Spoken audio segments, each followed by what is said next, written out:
ស្ដីបងប្អូនទាំងអស់គ្នាថ្ងៃនេះខ្ញុំមកធ្វើខ្ទឹមត្រាំមកបងប្អូននេះចានេះខ្ញុំមានខ្ទឹមចំនួនកន្លះគីឡូខ្ញុំមានទឹកមានអំបិលមានស្ករខ្ញុំដាក់ស្ករសហើយនិងទឹកខ្មេះបងប្អូនតែខ្ទឹមរបស់យើងមុននឹងយើងយកមកត្រាំយើងត្រូវទៅលាងទឹកសម្អាតឲ្យស្អាតហើយយើងកាត់នេះអាផ្នែកក្រោមឬចេញមកយើងលាងចំនួន2ទឹកទៅ3ទឹកទៅណាបងប្អូនចាតោះឥឡូវមកចាប់ផ្ដើមធ្វើខ្ទឹមត្រាំទាំងអស់គ្នាបងប្អូនចាខ្ញុំដាក់ខ្ទះចឹងមកហើយខ្ញុំចាក់ទឹកដែលខ្ញុំដាក់ក្នុងចានបាញ់មិញណាចាបន្ទាប់មកខ្ញុំបង់អំបិលចូលបងប្អូននេះអំបិលខ្ញុំដាក់ប៉ុណ្្នឹងសិនណាបងប្អូន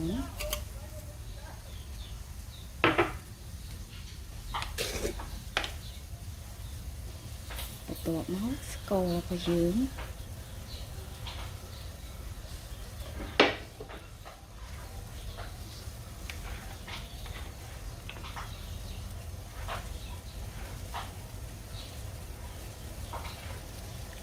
ចាទឹកខ្មេះហើយយើងកូរយើងទុកទឹកយើងឲ្យពុះមកហើយយើងភ្លក់មើលបងប្អូនស្ទើអីដូចថាស្ទើប្រៃយើងដាក់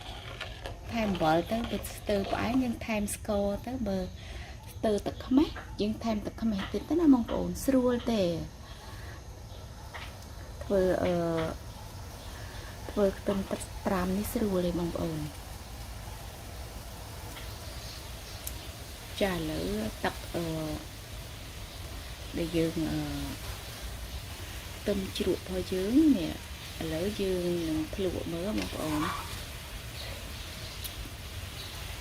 ឃើញថាស្ទើស្ករឥឡូវខ្ញុំដាក់ថែមស្ករតិចទៀតមកចាដាក់ស្ករតិចមកហើយប្រៃល្មមហើយបងប្អូនឥឡូវខ្ញុំបិទភ្លើងហើយ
ស្កររបស់យើងហ្នឹង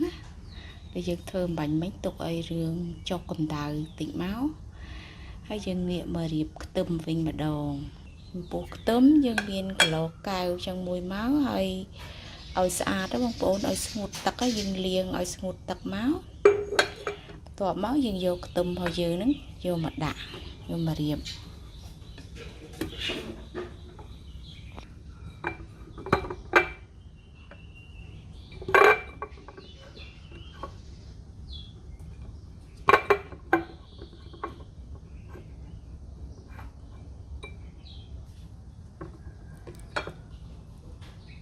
đặt từ ở chỗ luôn bộ này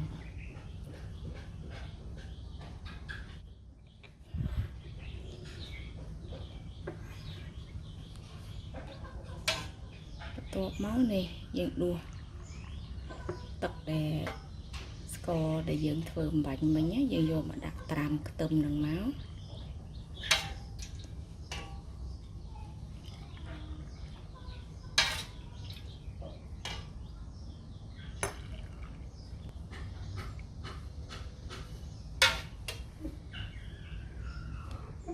chuyện đại lịch tôm vào giường trắng nó mang ổn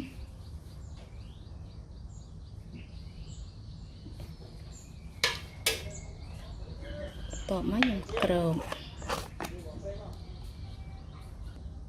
cha lấy chiếc tôm để xem thơm bánh mà nhớ mang ổn nè hồi ní để tôm để nhom chuột đuôi chào bànประมวยขายถ้าบางโอนเนี่ยคือทางตักทลาแล้วบางโอนอาจยำบ้านนะเลยนี่งมหนึ่งอะไรประหารบางโอน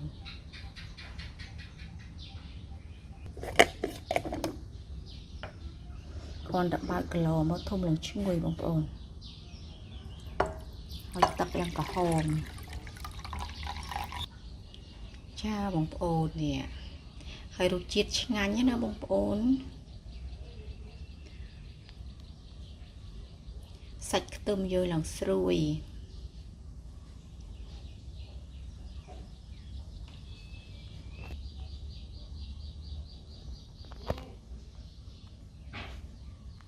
นี่ได้ซายังถือสกอซอเบอร์ยังถือสกอทนาวđó rồi bỏ ra để sạch chỉ năng tiện một ôn bánh tắc tôm như năng thla lỗ